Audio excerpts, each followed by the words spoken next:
Баршаңызға сәлем, Айжан асханасына қош келдіңіз.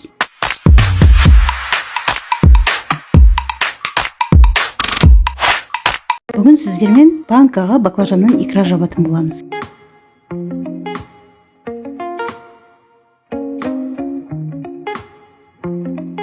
Алдымен баклажанды мен тұз сеуіп 1 сағатқа қойдым, сонда осындай болып суы шықты. Қызып тұрған майға жаңағы баклажанды қуырып аламыз.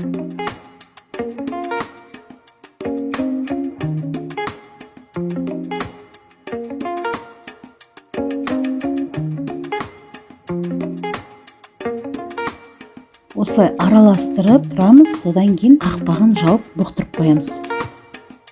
Оның үстіне сәбізді салып араластырамыз.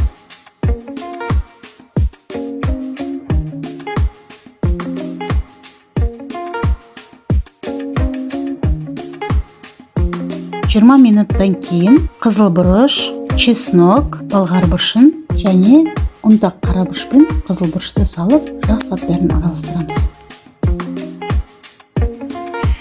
Мен тұзды баклажанға салғаннан кейін тұзы нормада екен.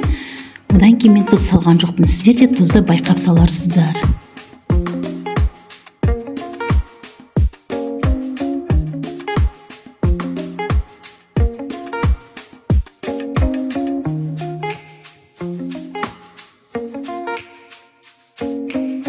Бәрін жақсылап араластырып аламыз. Одан кейін қақпағын жауып, жарты сағатқа пісіріп аламыз. Икрамыз дайын. Енді стерилденген банкаларымызға саламыз, қақпағын жабамыз. Өте дәмді болады. Өздеріңіз де үйде жасап көріп, комментарийге пікіріңізді қалдырып кетіңіз. Каналыма тіркеліп, өзіңіздің пікіріңізді қалдырып кетіңіз. Және де қазақша YouTube арнаның дамуына үлесіңізді қосыңыз.